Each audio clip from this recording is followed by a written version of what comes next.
Good evening everyone, कैसे हैं आप सभी। और आज हम लोग बात करेंगे आज की इस लाइव क्लासेस में एक नए टॉपिक के बारे में, जिस टॉपिक का नाम है टीचिंग मेथड। प्रीवियस संडे हम लोगों ने बात किया था अटेंशन के बारे में। आज एक बार आपका फिर स्वागत है NSDM के इस यूट्यूब चैनल पर, जिसमें हम बात करेंगे एक नए टॉपिक, एक नए टीचिंग मेथड को लेकर।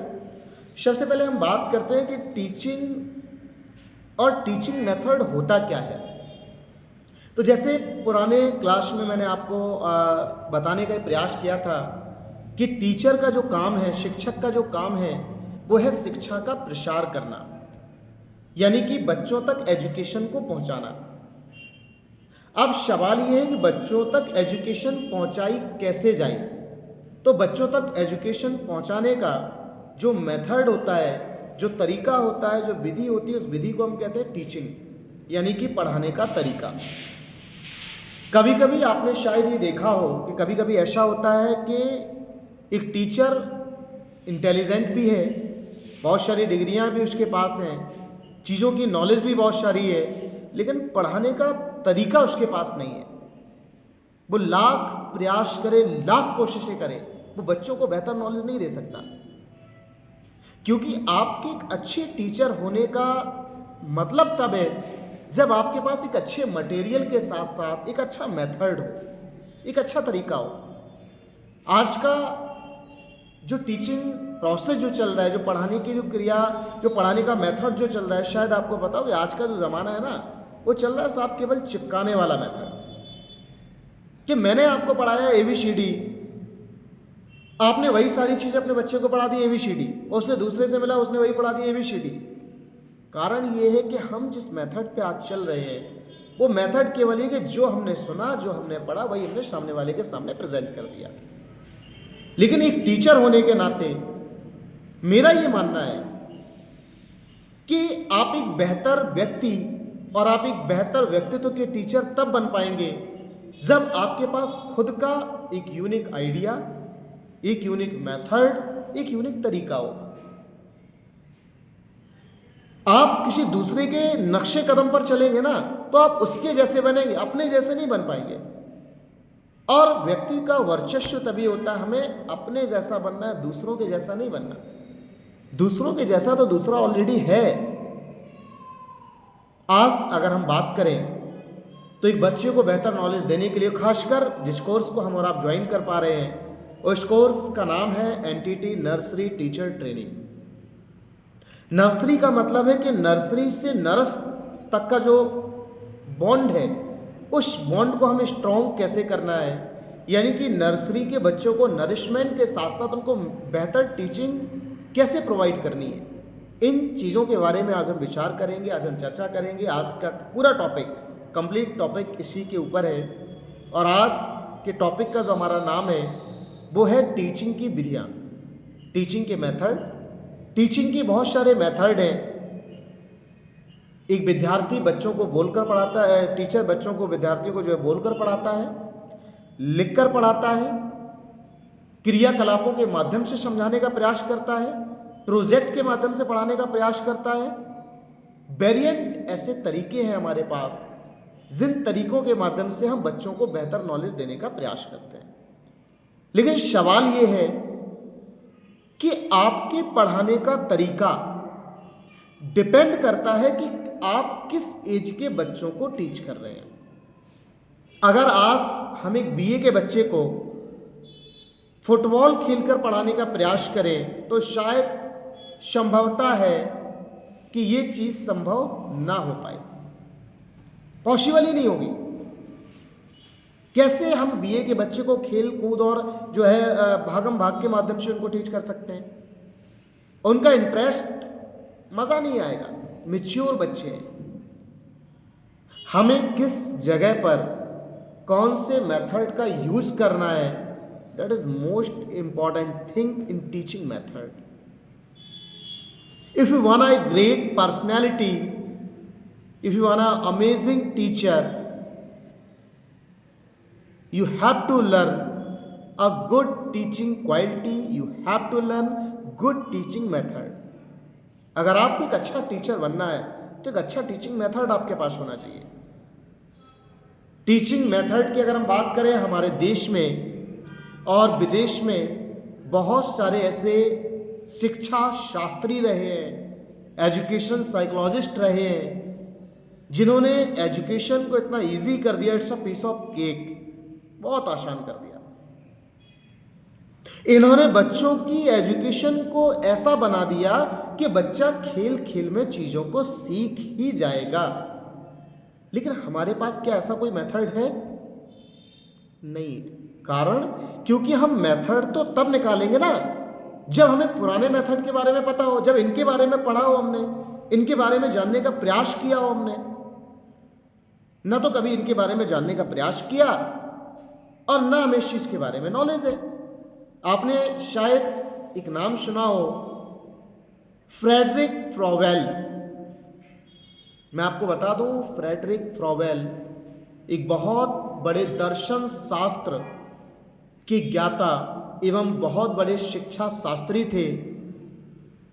इन्होंने बच्चों की पढ़ाई को आसान बनाने के लिए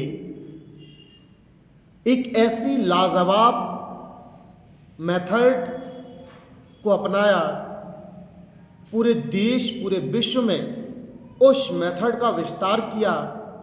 आज हमारे लोकल विद्यालयों में जो बच्चे LKG, UKG, nursery, pre nursery में स्टडी कर रहे हैं, वो उन्हीं के मेथड पर काम कर रहे हैं, उन्हीं के मेथड पर चीज़ों को सीख पा रहे हैं।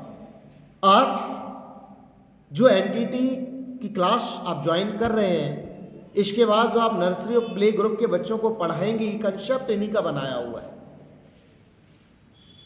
ये पूरा मॉडल इन्हीं का मैन्युफैक्चर किया हुआ है, पूरा इंफ्रास्ट्रक्चर इन्होंने ही तैयार किया है। फ्रेडरिक फ्रॉवेल एक शिक्षा शास्त्री रहे हैं और इनके बारे में अगर इनकी जीवनी पर थोड़ा सा प्रकाश डाला जाए तो आपको बताऊं, 21 अप्रैल 1782 ईस्वी को फ्रेडरिक फ्रॉवेल का जन्म हुआ जर्मनी में।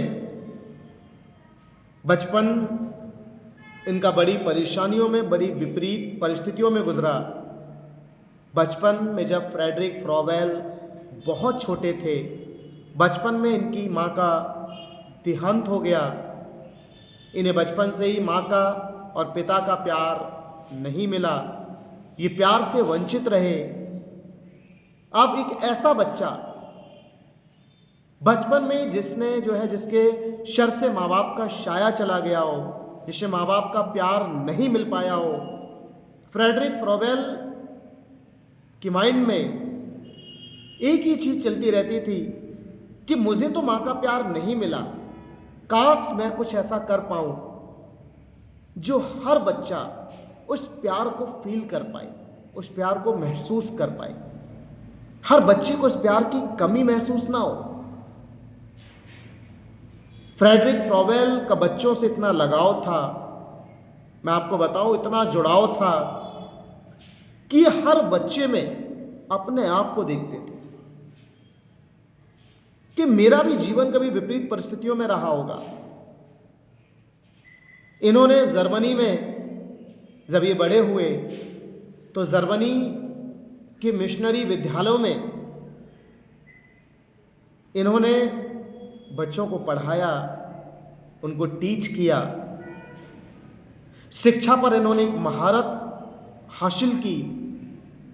इनके पास नए नए वेरिएंट तरीके थे, विभिन्न तरीके, विभिन्न आधुनिक विधियां इनके पास थी, जिनके माध्यम से इन्होंने बच्चों को बेहतर नॉलेज देने का प्रयास किया। फ्रेडरिक फ्रॉवेल के बारे में अगर मैं आपको बताऊं तो इनका ये मानना रहा कि child is like a flower, बच्चा एक फूल के समान होता है और टीचर एक माली के समान। टीचर जितना बच्चे को समय समय पर पोषण, जितना माली समय समय पर फूल को पोषण, पानी, उर्वरक, फर्टिलाइजर, धूप से बचाएगा, उसको सहेज के रखेगा, उसका ख्याल रखेगा, उतना वो पौधा विकसित होगा। I want to tell you one thing कि बच्चा वाकई में एक पौधे के समान है। जब तक वो मैच्योर नहीं होता है, वो एक ऐसी अवस्था पर नहीं पहुंचता है कि वो अपने आप में स्टेबल हो पाए, तब तक एक माँ को, एक पिता को उसको नरिश करना पड़ता है, उसकी देखभाल करनी होती है, चाहे वो मानसिक रूप से हो और चाहे वो शारीरिक रूप से हो। अगर उस समय पर उस बच्चे की देखभाल यानी कि उसकी बेहतर देखभाल हो जाती है, तो आगे चलकर उसका जो रिजल्ट आता है वो बेहतर आता है। बच्चा अपने जीवन में एक नई डायरेक्शन को अचीव करता है, बच्चे का जीवन विकसित जीवन हो जाता है, अच्छी और बुरी चीजों को सीख जाता है, समझने की उसके अंदर जो है समझ आ जाती है। मेरी बात आपको समझ में आ रही है? यानी कि उसको नरिश करना बहुत जरूरी है। फ्रेडरिक फ्रोवेल के बारे में अगर मैं आपको बताऊं, इन्होंने बच्चों को टीच करने के लिए एक ऐसी विधि का यूज किया जिस विधि को हम और आप 8 क्लास में, 9 क्लास में इसके बारे में हम लोगों ने पढ़ा भी होगा, लोगों ने आपने इसके बारे में शायद सुना भी होगा। जो बीएड जिन्होंने कर रखी है या जो बीएड कर रहे हैं या जो आपका जेबीटी, वीएसटी, CXYZ, आपने एक विधि सुनी होगी, kindergarten Vidhi. You know about? क्या आपको किंडरगार्टन विधि के बारे में पता? You know? अगर आपने सुना है तो कमेंट बॉक्स में जल्दी लिखिए फटाफट, yes yes yes yes yes yes yes. आपने किंडरगार्टन विधि के बारे में सुना है? अच्छा, किस किस ने सुना है मुझे बताइए। पहले मुझे यस लिखिए, फिर मैं आपको बताऊंगा क्या होता है किंडरगार्टन विधि। चलिए, मैं देख पा रहा हूं Ayushi, yes sir, yes yes yes yes, Manisha yes, Renu ji yes. चलिए, अरे जल्दी लिखो फटाफट। सभी का, जितने स्टूडेंट मेरी वीडियो को देख रहे हैं, सभी का रिप्लाई आना चाहिए यस यस यस यस। अगर देखा है तो यस और नहीं देखा तो नो। चलिए, मैं आपको बताऊं, फ्रेडरिक फ्रोवेल जब विद्यालय में बच्चों को पढ़ाने जाते थे तो उन्होंने इस चीज को महसूस किया कि बच्चों को पढ़ाते समय जो वहाँ के टीचर होते थे वो बच्चों पर प्रेशर करते थे, फोर्स करते थे, उन्हें फोर्सफुली पढ़ाने का प्रयास करते थे। लेकिन फ्रेडरिक फ्रोवेल शुरू से ही इतने उद्यमी इन द सेंस अनुभवी, चीज़ों को नए तरीके से करने वाले, इतने अनुभवी रहे हैं कि इन्होंने ये निश्चय किया कि हम बच्चों को पढ़ाने का एक आसान तरीका निकालेंगे। और इन्होंने एक विधि की शुरुआत की, जिस विधि को हम और आप पढ़ते हैं किंडरगार्टन विधि। और किंडरगार्टन विधि जो उन्होंने नाम रखा वो इसी बिहाफ पर रखा कि किंडर का मतलब होता है बच्चा और गार्टन का मतलब होता है बागीचा, कि विद्यालय बच्चे का एक बागीचा है और उस बागीचे में मैं माली हूं, आई एम द टीचर। मैं उस बागीचे की देखरेख करूंगा और हर एक फूल को इतना खूबसूरत, इतना सहज और इतना प्यारा बनाऊंगा कि जहां भी वो जाए वो अपनी खुशबू बिखेर दे। किंडरगार्टन की अगर हम बात करें, इन्होंने एक नई आधुनिक विधि तैयार की और इस विधि में इन्होंने ये बताया कि बच्चों को डांटकर, मारकर, पीटकर समझाने से कई गुना बेहतर है बच्चों को खेल के माध्यम से, प्रतिक्रियाओं के माध्यम से बेहतर नॉलेज दी जाए और बच्चों को पढ़ाई से जोड़ा जाए, उनसे एक्टिविटीज कराई जाए, गानाओं के माध्यम से, song based study, reams study, play based study, activities study, प्रतिक्रियाओं के ऊपर जो अध्ययन कराया जाए, उनको टीच किया जाए। ऐसे बहुत सारे मेथड का यूज करके इन्होंने किंडरगार्टन विधि का यूज किया। तो आज हम और बात करेंगे कि what is the means of kindergarten method. तो हेडिंग लिखिए। मेरी क्लास में समझाने में वक्त थोड़ा ज़्यादा लगता है और अगर आप ध्यान से सुनेंगे तो मुझे आई होप कि आपको चीज़ें जो है क्लियर हो जाएंगी। तो लिखिए, हेडिंग लिखिए, किंडरगार्टन विधि। हेडिंग लिखिए, किंडरगार्टन विधि।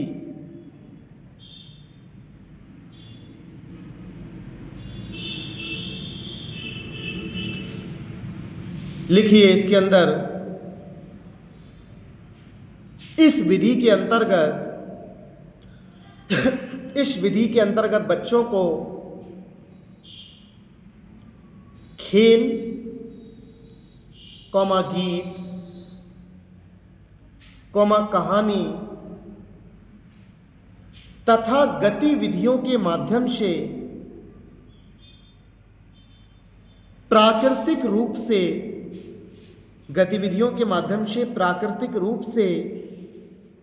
सिखाया जाता है,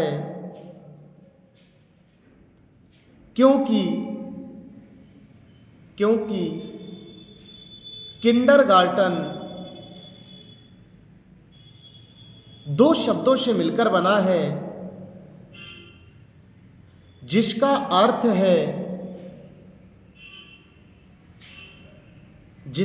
है खेल के माध्यम से बच्चों को पढ़ाना।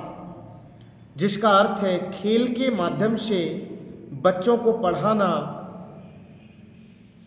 अर्थात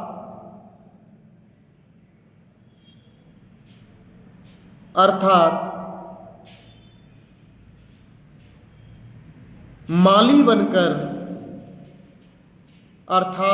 बनकर बागीचे के फूल की देख रेख करना,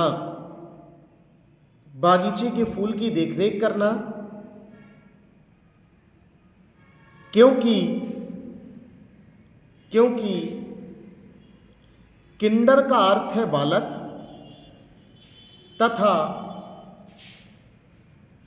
गार्टन का अर्थ है बागीचा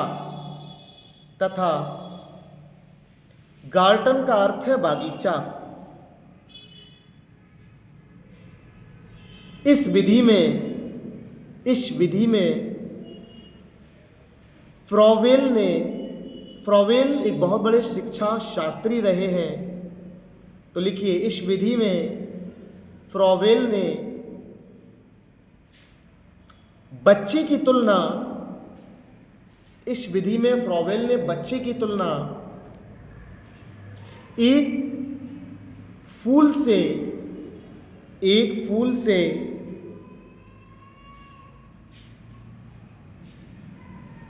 तथा शिक्षक की तुलना माली से की है।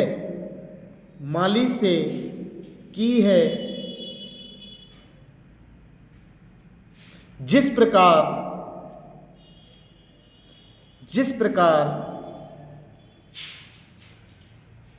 माली पौधों एवं फूलों की देखभाल करता है, ठीक उसी प्रकार शिक्षक स्कूल में बालक का उपयुक्त देखभाल करके बेहतर विकास में सहयोग दे सकता है। बालक के बेहतर विकास में सहयोग दे सकता है।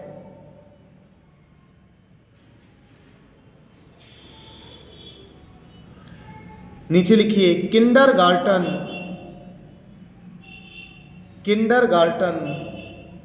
एक लघु समाज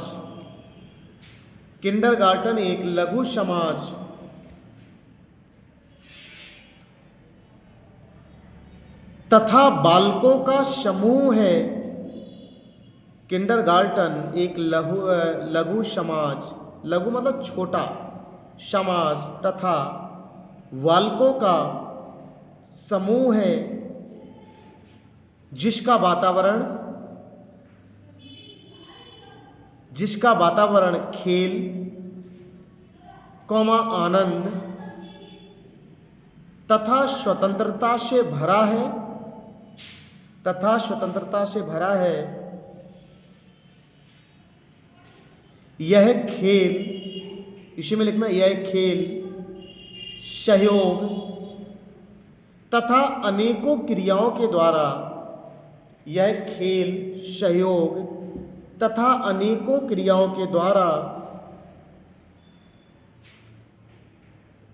बच्चों के व्यक्तित्व के निर्माण में, बच्चों के व्यक्तित्व के निर्माण में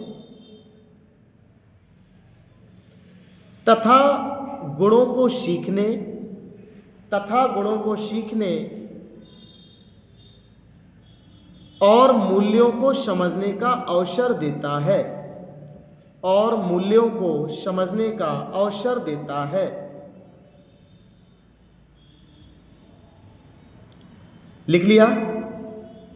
चलिए, अगर नहीं लिख पा रहे हैं या मैं जल्दी जल्दी बोल रहा हूं तो थोड़ा सा वीडियो को बैक कर लो, थोड़ा सा रिवर्स कर लो और फिर से देखो, फिर से लिखो, कंटिन्यू करो, मैं आपके साथ हूं।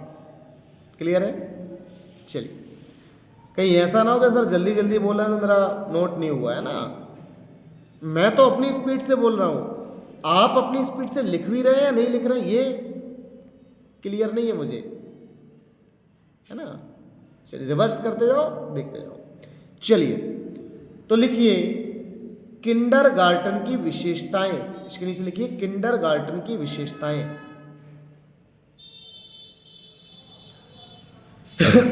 पॉइंट नंबर 1,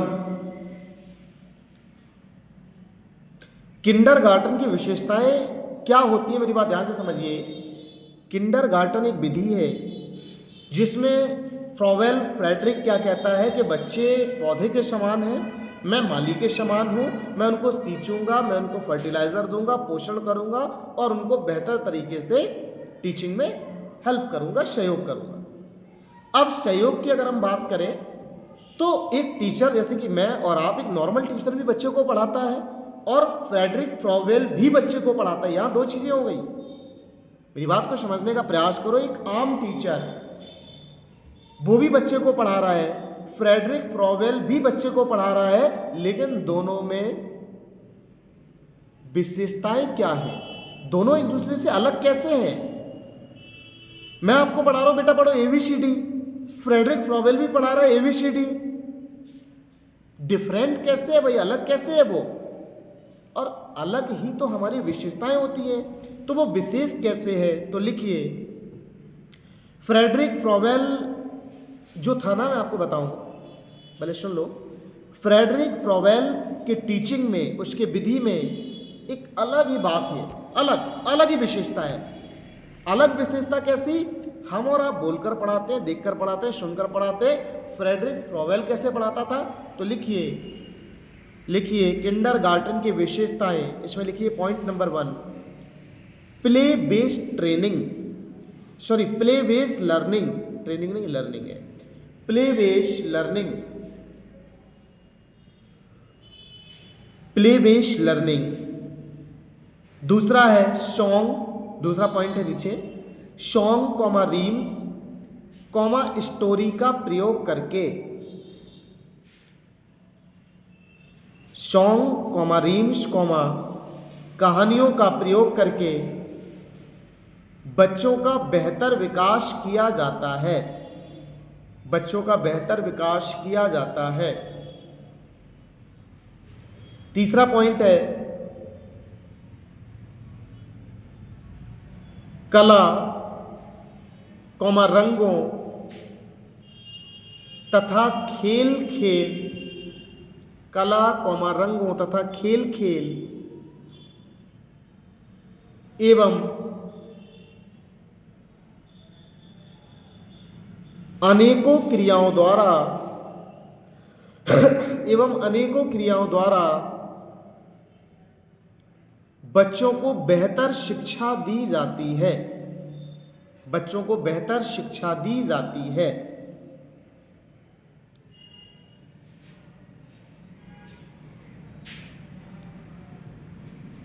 चौथा पॉइंट है फ्रेडरिक फ्रॉवेल के अनुसार फ्रेडरिक फ्रॉवेल के अनुसार बच्चों को बोलने की आजादी देना, बच्चों को बोलने की आजादी देना, कोष्टक में लिख लो फ्री एक्सप्रेशन, फ्री एक्सप्रेशन, बच्चों को बोलने की आजादी देना किंडरगार्टन का मुख्य भाग है, किंडरगार्टन का मुख्य भाग है।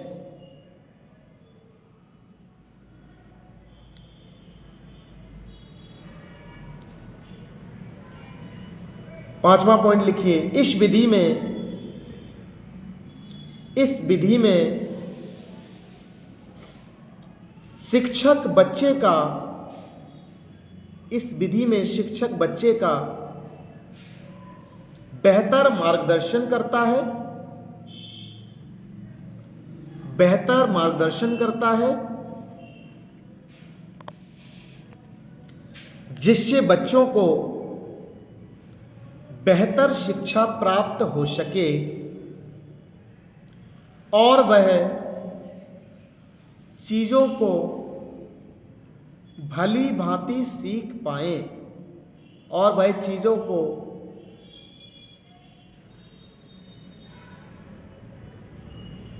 भली भांति सीख पाए। अगली हेडिंग लिखिए, किंडरगार्टन विधि के लाभ। मेरी आवाज आप तक आ रही है ना? थोड़ा सा कोल्ड हो रखा है, तो मे बी की आवाज क्लियर शायद नहीं आ रही हो, है ना? थोड़ा सा जो है वॉइस वोकल अच्छे नहीं आ रहे हैं। बाकी लिखिए, किंडरगार्टन विधि के लाभ। इसमें लिखिए पॉइंट नंबर 1, इस विधि के द्वारा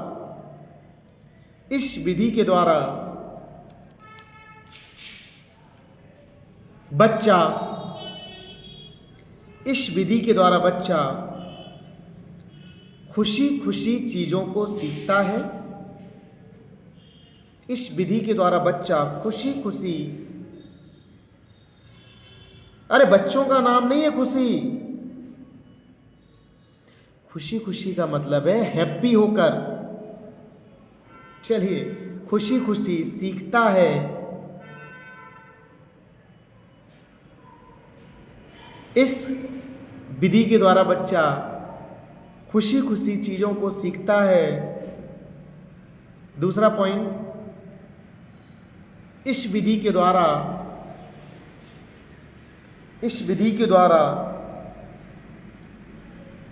बच्चे रचनात्मक होते हैं।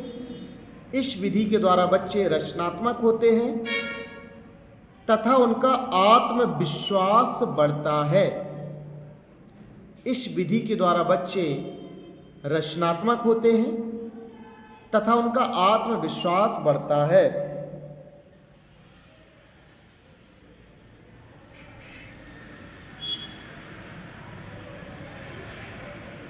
तीसरा पॉइंट लिखिए, इस विधि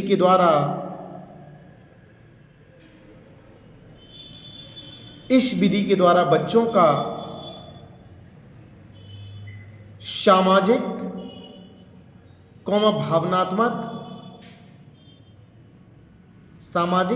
भावनात्मक विकास होता है। इस विधि के द्वारा बच्चों का सामाजिक एवं भावनात्मक विकास होता है तथा बच्चे को नई दिशा प्रदान की जाती है। अगली हेडिंग लिखिए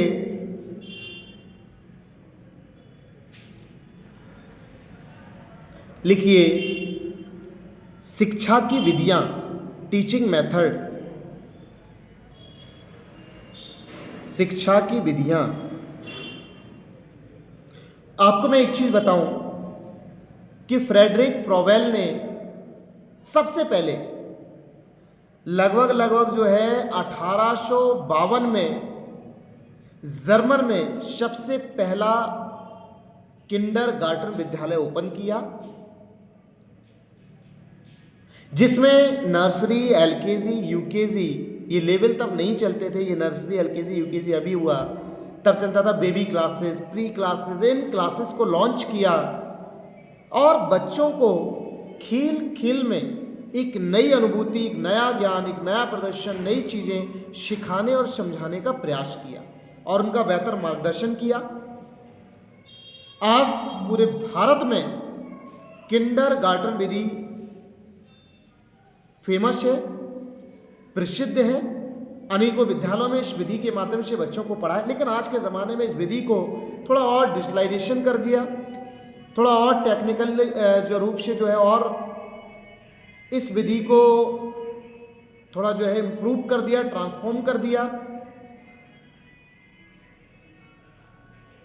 यानी कि डिजिटल बोर्ड आ गए विद्यालय में। पहले खेल के माध्यम से पढ़ाया जाता था, बच्चों को कार्टून के माध्यम से पढ़ाया जा रहा है। पहले बच्चे भागम भाग, लुका छिपी ऐसे खेल खेलते थे, बच्चे जो है तोड़ जोड़, वो नहीं, पजल्स वाले गेम खेलते हैं। पहले गेम फिजिकली होते थे, अब गेम जो है वर्चुअली होने लगे हैं। यानी कि थोड़ा ट्रांसफॉर्म हो चुका है, प्रोसेस सेम है। क्लियर है? तो टीचिंग की अगर हम मेथड की बात करें, टीचिंग की बहुत सारी मेथड है और इन सारी मेथड में किंडरगार्टन एक इंपॉर्टेंट मेथड है। जैसे कि कौन कौन सी मेथड है तो मैं आपको लिखा देता हूं, तो लिखिए शिक्षण विधियां, तो लिखिए play way method, play way WAY, method METHOD, play way method, Montessori method, Montessori विद्यालय भी आपने देखे होंगे, मांटेशरी मेथड। नेक्स्ट है activity based learning, AVL, activity based learning.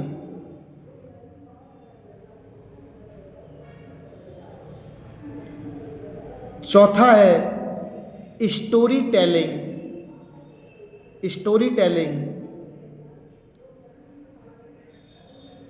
पांचवा है सॉन्ग एंड रीम्स। ये सारे बच्चों को पढ़ाने के अद्भुत तरीके हैं। गानों के माध्यम से कोई पढ़ाता है, कोई रीम। अब सवाल ये है कि आखिर, मेरी बात बहुत ध्यान से सुनिए, किसी बच्चे को गाना के माध्यम से पढ़ाने से, किसी बच्चे को बोलकर पढ़ाने से, लिखकर पढ़ाने से बच्चे के अंदर सुधार क्या क्या आते हैं, विकास क्या क्या होता है, ये डिफाइन करेगा कि आप बच्चों को ऐसे पढ़ाओ या नहीं पढ़ाओ। अगर इन तरीकों से खेल से बच्चे को पढ़ाने में या बच्चे को नॉलेज देने में कोई इंप्रूवमेंट, कोई विकास आता है तो बेस्ट है, अदरवाइज बेकार है। कोई भी विधि जिसे मैं आपको पढ़ा रहा हूं, अगर ऑनलाइन पढ़ाने में बच्चों को समझ में आ रहा है, बच्चों को सुविधाएं मिल पा रही है, बच्चों को कोई टेंशन नहीं है, बच्चे कंफर्ट जोन में है, तब तो ऑनलाइन का फायदा है, अदरवाइज कोई फायदा नहीं है। यानी कि यदि जो काम आप कर रहे हैं उसका रिजल्ट पॉजिटिव है तो वो प्रोसेस बेस्ट है, वो तरीका बढ़िया है। अगर उसका रिजल्ट जीरो है तो फिर आपको तरीका चेंज करना पड़ेगा। आज फ्रॉवेल फ्रेडरिक ने जो तरीका किंडरगार्टन का अपनाया, उसका कारण ये था कि जहां जर्मन में ये मिशनरी विद्यालय में पढ़ाते थे, पहले मिशनरी विद्यालय होते थे। मिशनरी विद्यालय का मतलब है जो ईसाइयों के द्वारा संचालित होते थे, कॉन्वेंट स्कूल होते थे पहले, सेनानियों के बच्चे जहां स्टडी करते थे। ब्रिटिश काल के दौरान इंडिया में किंडरगार्टन विधि को लॉन्च किया गया। जब ब्रिटिश शासन था तब मिशनरी विद्यालय बहुत चलते थे, तो इन्होंने वहां देखा कि वहां बच्चों पर एक फोर्स किया जाता है किसी भी चीज को सीखने के लिए। तो इन्होंने ये दिमाग लगाया कि क्यों ना हम बच्चों की पढ़ाई को खेल से जोड़ें, जिससे बच्चे को प्रेशर नहीं देना पड़े, क्योंकि खेल खिलाने में या खेल खेलने में बच्चा कोई जोर जबरदस्ती का अधीन नहीं है कि बेटा नहीं 1 घंटा खेलना पड़ेगा, साला वो 2 घंटा खेलेगा, 1 घंटा क्यों खेलना भाई, वो 4 घंटा खेलेगा, उसे हेडेक नहीं है खेल में। तो किंडरगार्टन विधि का सारांश ये है कि जब खेल के माध्यम से बच्चा सीखेगा तो पहली चीज तो टाइम बाउंड नहीं रहेगा, 1 घंटे 2 घंटे 10 घंटे जितना बच्चे को मर्जी उतना सीखे, उतना खेले, उतना चीजों को स्टडी करे, और पढ़ाई से एक बॉन्ड भी हो जाएगा, बच्चा दूर नहीं भागेगा, उससे जुड़ाव हो जाएगा। क्लियर है? तो इन्होंने ऐसी बहुत सारी मेथड का इन्होंने यूज किया। अब सवाल ये है कि शिक्षण विधियों के बेनिफिट की अगर हम बात करें तो आगे एक एक करके हम मेथड को पढ़ेंगे और ये देखेंगे इन मेथड से बच्चे के अंदर कौन सा विकास संभव हो पा रहा है। तो आगे लिखिए, और मैंने आपको बता ही दिया कि लगभग जो है 1852 में इन्होंने जो है पहला किंडरगार्टन विद्यालय ओपन किया जर्मनी में, जिनमें बच्चों को इन्होंने शुरुआती खेल की शिक्षा से जोड़ने का प्रयास किया। आगे हम बात करेंगे इसकी विधियों के बारे में और इसके रिजल्ट के बारे में। क्लियर है? चलिए लिखिए किंडरगार्टन विधि का महत्व। एक हेडिंग डालिए, किंडरगार्टन विधि का महत्व। किंडरगार्टन विधि का महत्व, इसमें लिखिए पॉइंट नंबर 1, खेल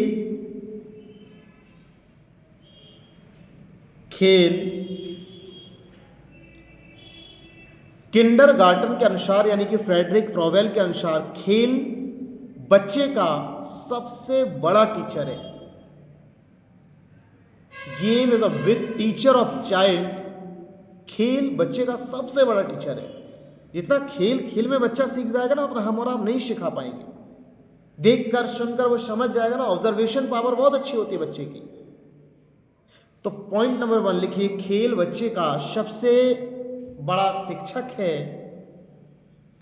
खेल बच्चे का सबसे बड़ा शिक्षक है। अतः इस विधि में बच्चा खेल के माध्यम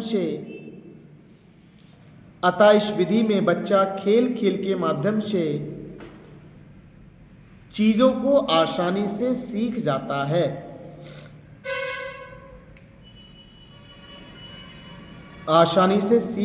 है। दूसरा पॉइंट लिखिए, इस विधि में बच्चों को स्वतंत्र रूप से सीखने का अवसर मिलता है। इस विधि में बच्चों को स्वतंत्र रूप से सीखने का अवसर मिलता है।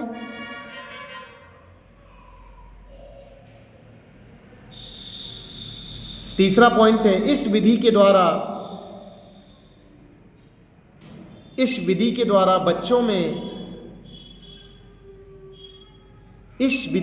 बच्चों में रचनात्मक एवं कलात्मक ज्ञान विकसित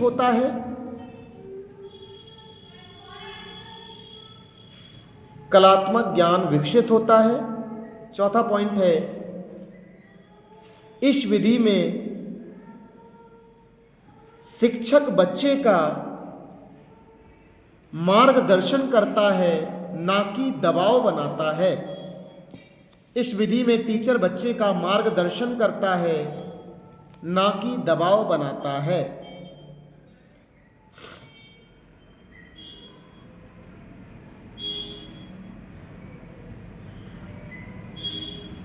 क्लियर है? चलिए इसके आगे लिखिए,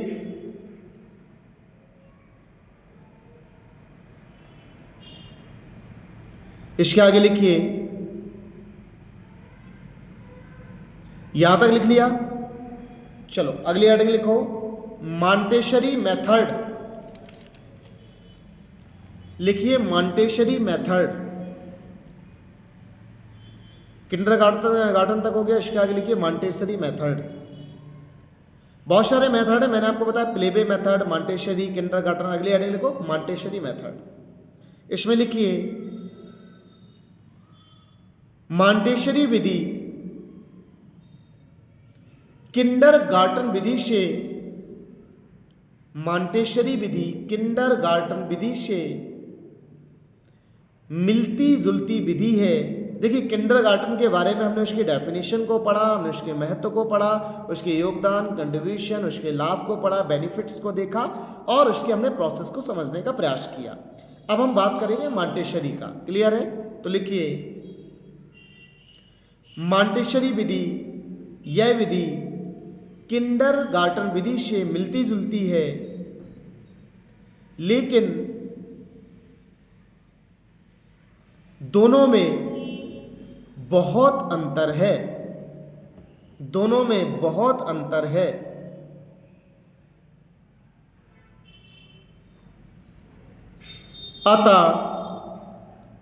अतः किंडरगार्टन विधि में किंडरगार्टन विधि में बच्चों को खेल खेल के माध्यम से सिखाया जाता है, तथा मॉन्टेसरी विधि में बच्चा स्वयं से सीखने का प्रयास करता है। किंडरगार्टन में तो हम सिखाएंगे बच्चे को, और मॉन्टेसरी में बच्चा खुद सीखेगा। मॉन्टेसरी एज ए एग्जाम्पल, वो पजल लेके बैठ गया और उस पजल से एक बढ़िया सी बिल्डिंग उसने बना के तैयार कर दी। उसने पजल से तोड़ा जोड़ा और एक कार बना के तैयार कर दी, बाइक बना के तैयार कर दी, एक बढ़िया सा हाउस बना दिया। सीख खुद रहा है, चीजें उसे मिली है, सीख खुद रहा है। क्लियर है? तो लिखिए, इस विधि में बच्चा स्वयं से चीजों को सीखता है। अगली हेडिंग लिखिए, किंडरगार्टन तथा मॉन्टेसरी विधि में अंतर। लिखिए, किंडरगार्टन तथा मॉन्टेसरी विधि में अंतर। किंडरगार्टन तथा मॉन्टेसरी विधि में अंतर। एक साइड लिखिए किंडरगार्टन और एक साइड लिखिए मॉन्टेसरी। लिखिए किंडरगार्टन और दूसरी साइड लिखिए मॉन्टेसरी। ठीक है? किंडरगार्टन में लिखिए, इस विधि के द्वारा खेल खेल के माध्यम से बच्चे को सिखाया जाता है। इस विधि के द्वारा खेल खेल के माध्यम से बच्चे को सिखाया जाता है। मॉन्टेसरी की तरफ लिखो, इस विधि में बच्चा स्वयं से सीखता है। इस विधि में बच्चा स्वयं से सीखता है।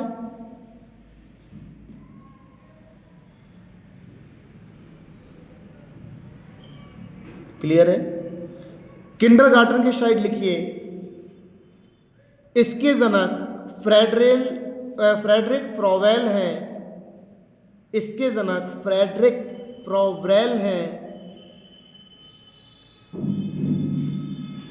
मॉन्टेसरी की साइड लिखो, इसका जनक बच्चा स्वयं है। या कोई नहीं लिख लो, कोई नहीं लिख लो, क्योंकि बच्चा स्वयं से सीखता है।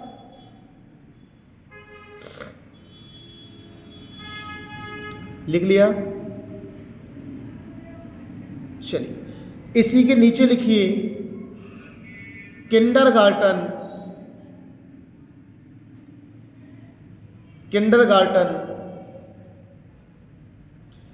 प्लेबे बेस्ड ट्रेनिंग है या प्लेबे बेस्ड क्रिया है। प्लेबे का मतलब है खेल के माध्यम से। प्लेबे क्रिया है। और मॉन्टेसरी में लिखिए, यह एक प्ले प्लस एक्टिविटीज क्रिया है। प्ले प्लस एक्टिविटीज यह विधि है। प्ले प्लस एक्टिविटीज विधि है। क्लियर है? किंडरगार्टन में लिखिए, इस विधि से या इस विधि द्वारा बच्चे का मानसिक विकास होता है। इस विधि के द्वारा बच्चे का मानसिक विकास होता है। मांटेसरी की तरफ लिखो, इस विधि के द्वारा बच्चे का मानसिक, कल्पनात्मक, रचनात्मक तथा नैतिक मूल्यों का विकास होता है। काल्पनिक, रचनात्मक तथा नैतिक मूल्यों का विकास होता है। लिख लिया? चलिए, इसके नीचे लिखिए किंडरगार्टन विधि के उदाहरण। किंडरगार्टन विधि के उदाहरण।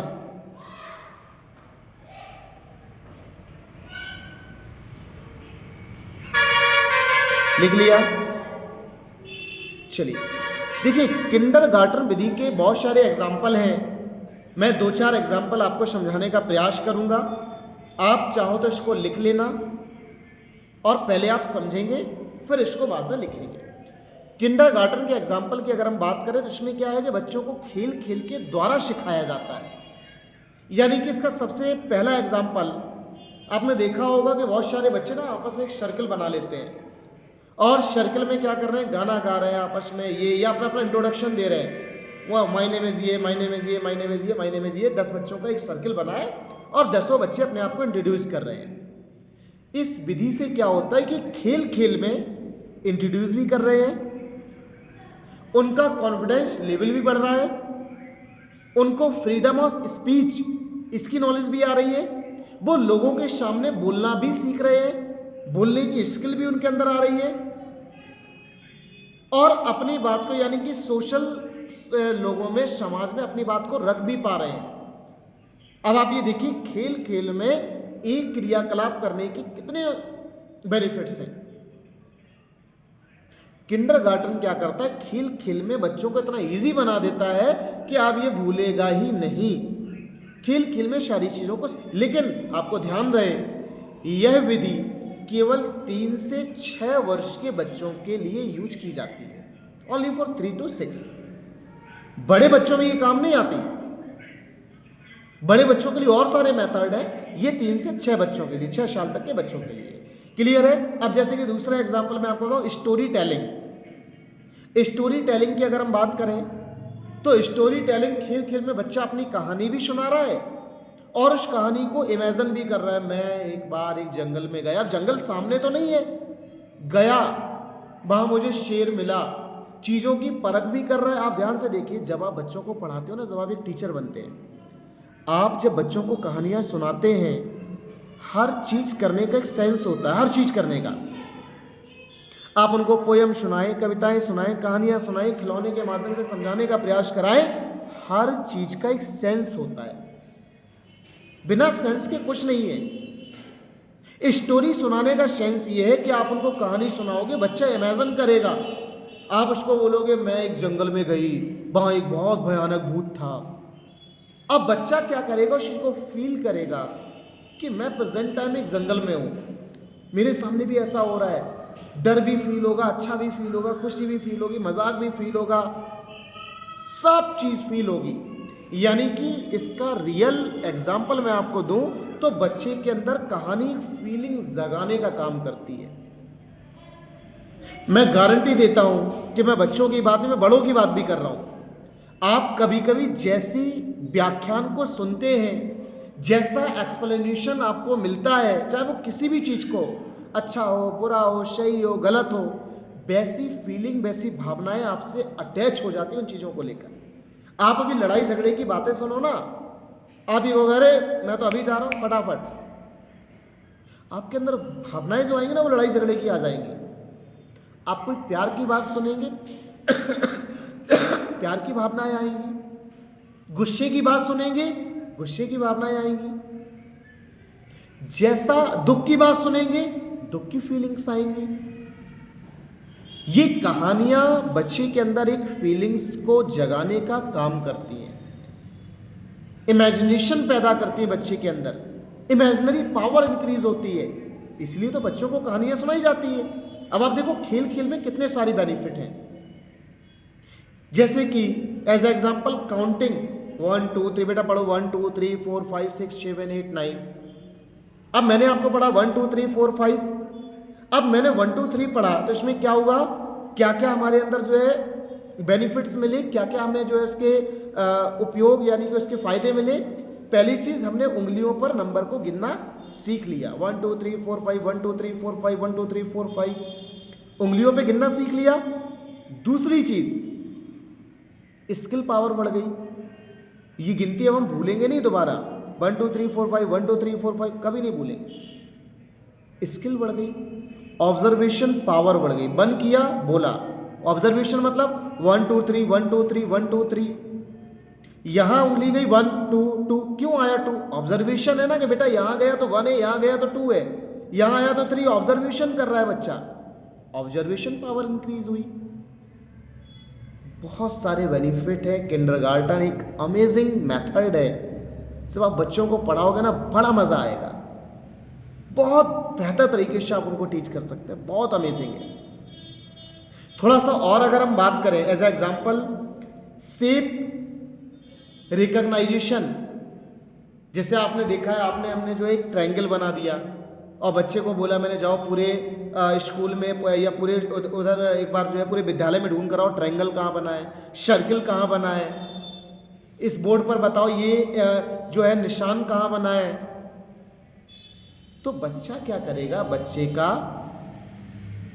जो है ना माइंड जो है वो शार्प हो जाएगा, वो स्ट्रक्चर को पहचानना सीख जाएगा कि स्क्वायर क्या होता है, रेक्टेंगल क्या होता है, ट्रायंगल क्या होता है, सर्कल क्या होता है, स्क्वायर क्या होता है, सब ए टू जेड, कोन क्या होता है, सब सीख जाएगा। कैसे? खेल खेल में। किसके अंतर्गत? किंडरगार्टन के अंतर्गत। क्लियर है? अब जैसे कि कलर है, नहीं कलर में जैसे हम लोग वाटर कलर है, चीज़ों को भरते हैं, कला बनाते हैं उनके अंदर फिल, क्यों? क्योंकि कलर से बच्चे के अंदर क्रिएटिविटी आती है, कलर को पहचानना सीखता है, वो चीज़ों को समझ पाता है, मोटर स्किल आती है, कलर रिकॉग्नाइजेशन होता है, बहुत सारी स्किल्स हैं। तो किंडरगार्टन में ऐसी बहुत सारी चीज़ें हैं जो हमने आपको आज पढ़ाई, आपको सिखाया, आपको समझाने का प्रयास किया, यानी कि सिंपल से शब्दों में खेल खेल के माध्यम से सारी चीज़ों का ज्ञान ही किंडरगार्टन कहलाता है, बशर्ते वो बच्चों के लिए हो। किंडर ओनली फॉर चाइल्ड, 3 से 6 वर्ष के बच्चों को इस चीज़ की नॉलेज दी जाए। क्लियर है? चलिए, तो किंडरगार्टन की प्रमुख विधियां अभी मैंने आपको लिखाई, सॉरी 10 उदाहरण मैंने आपको लिखाए थे, तो इसमें लिखिए 10 उदाहरण लिख लीजिए, 10 लिख लो, 8 लिख लो, 5 लिख लो, जो भी लिख लो। तो इसमें लिखिए, पहला उदाहरण लिखिए, बच्चों को कलाकृति पहचानना सिखाना। जैसे कि बच्चों को कलाकृति पहचानना सिखाना, जल्दी लिखिए फटाफट। बच्चों को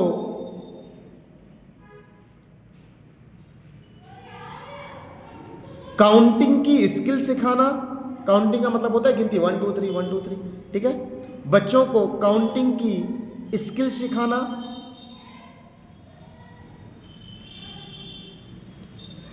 तीसरा लिखिए, रंगों को पहचानना तथा रचनात्मक विकास करना। रंगों को पहचानना तथा रचनात्मक विकास करना।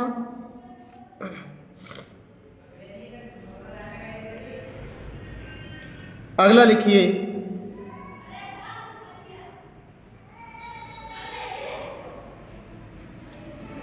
कहानियों के माध्यम से बच्चों को शिक्षा देना।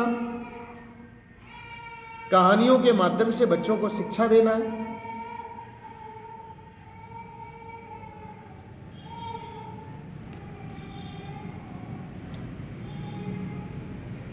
कहानियों के माध्यम से बच्चों को शिक्षा देना। अगला लिखिए, पजल के द्वारा बच्चों की कल्पना शक्ति तथा रचनात्मक शक्ति को मजबूत करना।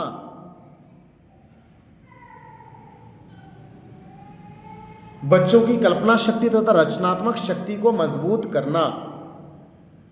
देखिए, आज मैंने आपको किंडरगार्टन विधि बहुत बेहतर तरीके से समझाने का प्रयास किया। आई होप कि आपको समझ में आ गया होगा। अगर आपको आज का प्रोसेस, आज का टॉपिक समझ में आया तो लिखिए फटाफट यस लिख दीजिए। कमेंट बॉक्स में आपके कमेंट रुकने नहीं चाहिए। सभी का रिप्लाई जो है यस, अगर आपको समझ में आ रहा है तो yes yes yes yes yes yes yes. Clear है? चलिए, और छोटे छोटे टॉपिक हैं, कोई ज़्यादा स्प्रीड या ब्रॉड नॉलेज नहीं है।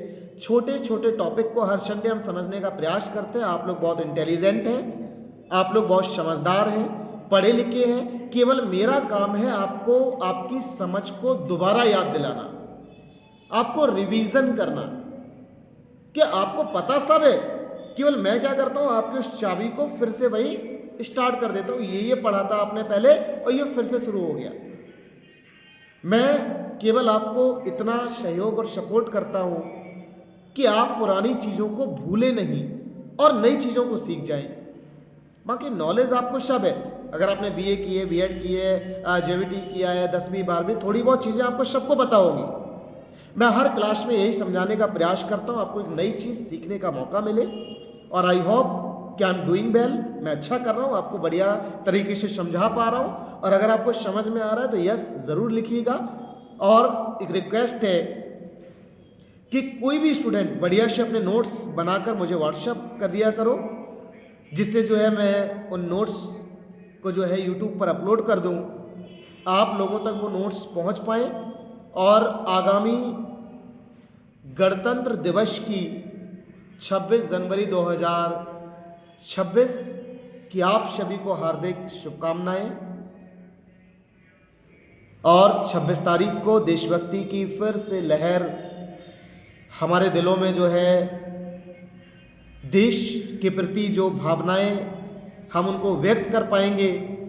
क्योंकि हर चीज़ का एक समय, एक दिन होता है। वो दिन 26 जनवरी आ रहा है, तो सभी को आगामी हार्दिक शुभकामनाएं। उन शहीदों को हम लोग 26 जनवरी के मौके पर जो है याद करेंगे। हमारा देश, हमारा प्राचीन पुराना समय, कैसे हमने अपनी जर्नी को तय किया, कैसे हम वहाँ से यहाँ तक पहुँच पाए। आज हमें राइट्स हैं, इंडिपेंडेंट हैं, फुल फ्रीडम है। महिलाओं को, वुमेन एम्पावरमेंट को लेकर बहुत सारे कार्य किए जा रहे हैं। कब? क्योंकि हमारे देश को पूर्ण रूप से स्वतंत्रता मिल पाई। हमारे देश का संविधान, जिसमें हमारे राइट्स, हमारे मौलिक कर्तव्य सब लिखे हुए हैं, जो डॉक्टर बाबा साहब अम्बेडकर जी ने जो हमें जो है संविधान के रूप में एक ऐसी किताब जिसमें पूरा देश बंद है, ये मौका हमें दिया। उन वीर शहीदों को हम लोग जो है याद करके 26 जनवरी को बड़े धूमधाम से जो है, जहाँ भी आप इसको सेलिब्रेट करें, इसको धूमधाम से आप सेलिब्रेट करें, लोगों को इसके बारे में बताएं, समझाएं। क्योंकि जिस देश में हम रह रहे हैं ना, उस देश में कितनी प्रताड़नाओं के बाद आज हम यहाँ तक पहुँच पाए हैं, ये एक बहुत विचार का विषय है। समय कम है, तो आप सभी को गणतंत्र दिवस की बहुत सारी शुभकामनाएं। और आई होप कि आपको टॉपिक बढ़िया से क्लियर हुआ होगा। मिलते हैं अगले रविवार को किसी अगले टॉपिक के साथ, अगली क्लास में। फ़िलहाल के लिए गुड बाय, गुड नाइट, अलविदा, good night, good night, good night, good night, good night everybody, good night, good night. और आप सभी को हैप्पी रिपब्लिक डे। एक बार कमेंट बॉक्स में ज़रूर लिखिएगा हैप्पी रिपब्लिक डे, 26 जनवरी की हार्दिक शुभकामनाएं। Good night, good night, good night everybody, good night, good night, good night, good night, good